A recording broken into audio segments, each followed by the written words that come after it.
আয়া সোফিয়া নামটা শুনলেই চোখের সামনে ভেসে ওঠে বিশাল এক গম্বুজ আর শতাব্দী প্রাচীন ইতিহাসের এক অদ্ভুত মিশ্রণ।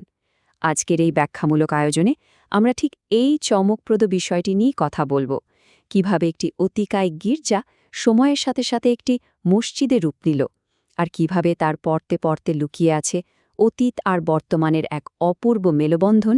তার পুরোটাই আজ আমরা উন্মোচন করব। এই স্মৃতিস্তম্ভের দ্বৈত সত্তা বা ডুয়াল আইডেন্টিটি এবং এর ভেতরেই লুকিয়ে থাকা শতাব্দীর পর শতাব্দীর ইতিহাস সত্যি অবিশ্বাস্য। আচ্ছা, চলুন এই বিষয়ে একদম গভীরে প্রবেশ করি। কিভাবে একটা মাত্র ইমারত বিশ্বের সবচেয়ে বড় দুটি ধর্মের চূড়ান্ত উৎকর্ষকে নিজের ভেতরে ধারণ করতে পারে? একদিকে খ্রিস্টান ধর্মের সুপ্রাচীন ইতিহাস আর অন্যদিকে ইসলাম ধর্মের গভীর আধ্যাত্মিকতা। এই দুটো জিনিস যখন একই ছাদের নিচে পাশাপাশি দাঁড়িয়ে থাকে, তখন সেটা আর স্রেফ ইট পাথরের দেয়াল থাকে না, তাই না? ওটা তখন হয়ে ওঠে একটা জীবন্ত টাইম মেশিন। আর এই রহস্যটাই হলো আমাদের আজকের বিশ্লেষণের মূল আকর্ষণ। এখন এই দ্বৈত সত্তা বা ডুয়েল আইডেন্টিটি ধারণাটা কিন্তু দারুণ কৌতূহলোদ্দীপক। এখানে কোনো নির্দিষ্ট দৃষ্টিভঙ্গি বা পক্ষ নেওয়ার সুযোগ নেই, বরং পুরো ফোকাসটা হল স্থাপত্য আর ইতিহাসের এক অসাধারণ সহাবস্থানের ওপর।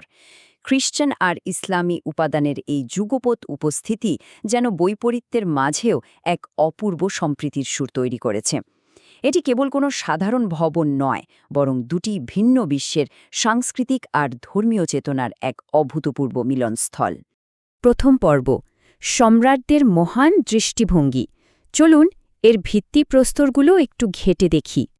ইতিহাসের পাতা উল্টালে আয়া সোফিয়ার প্রাচীনত্ব আর বিশালতার একটা পরিষ্কার চিত্র পাওয়া যায়। সময়টা ৩০০ খ্রিস্টাব্দ। সম্রাট কনস্ট্যান্টিন দ্য গ্রেট এই জায়গাটিতে প্রথমবারের মতো একটি ভিত্তি স্থাপন করেন।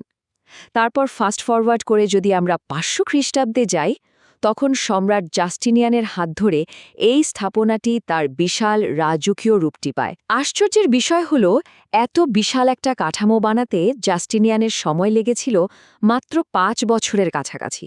ভাবা যায়, কনস্ট্যান্টিন থেকে শুরু করে জাস্টিনিয়ান, এই দীর্ঘ পথপরিক্রমায় জায়গাটা তার নিজস্ব একটা ঐতিহাসিক পরিচয় গড়ে তুলতে শুরু করে।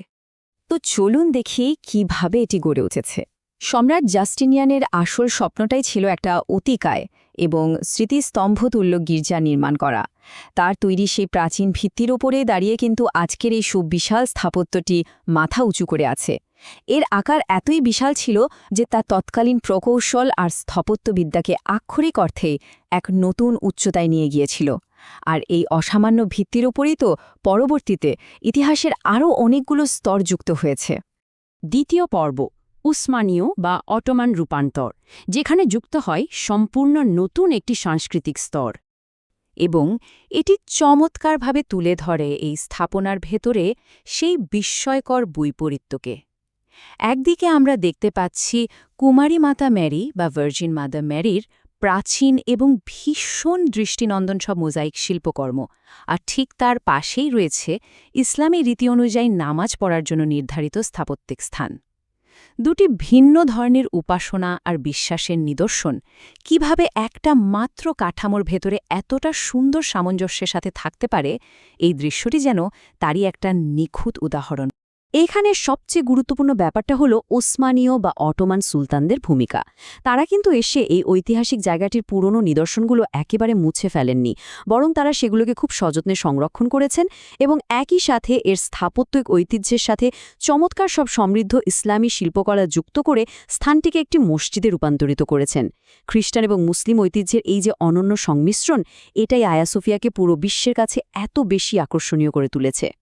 তৃতীয় পর্ব, অংশীদারিত্বের ইতিহাসের করিডোর। চলুন এবার এর বিশাল ভৌত কাঠামোর ভেতর দিয়ে একটু হেঁটে আসি। একবার কল্পনা করুন তো, আমরা এই বিশাল স্থাপনার ভেতরে হাঁটছি। প্রথমে এই ঐতিহাসিক করিডোরগুলোর ভেতর দিয়ে সামনের দিকে এগিয়ে যাওয়া। এরপর লক্ষ্য করলে দেখা যায় এখানকার পথগুলোর একটা নির্দিষ্ট বিন্যাস আছে। এগুলো মূলত ঘড়ির কাঁটার দিকে বা ক্লকওয়াইজ ঘোরে।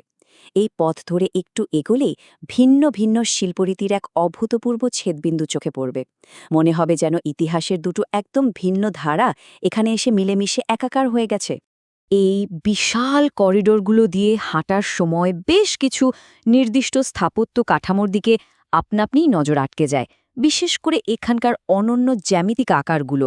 এখানকার আর্কিটেকচারাল ট্রায়াঙ্গেল বা স্থাপত্যিক ত্রিভুজগুলোর কথা তো না বললেই নয়।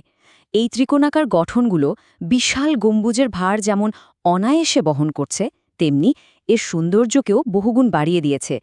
খ্রিশ্চান আর মুসলিম ঐতিহ্যেরই নিখুঁত সংমিশ্রণ এবং জ্যামিতিক পারফেকশন জায়গাটিকে সত্যি একটা জীবন্ত আর্ট গ্যালারিতে পরিণত করেছে। চতুর্থ এবং শেষ পর্ব, সহাবস্থানের এক উত্তরাধিকার, বিশ্বাস ও ঐতিহ্যের চূড়ান্ত মেলবন্ধন।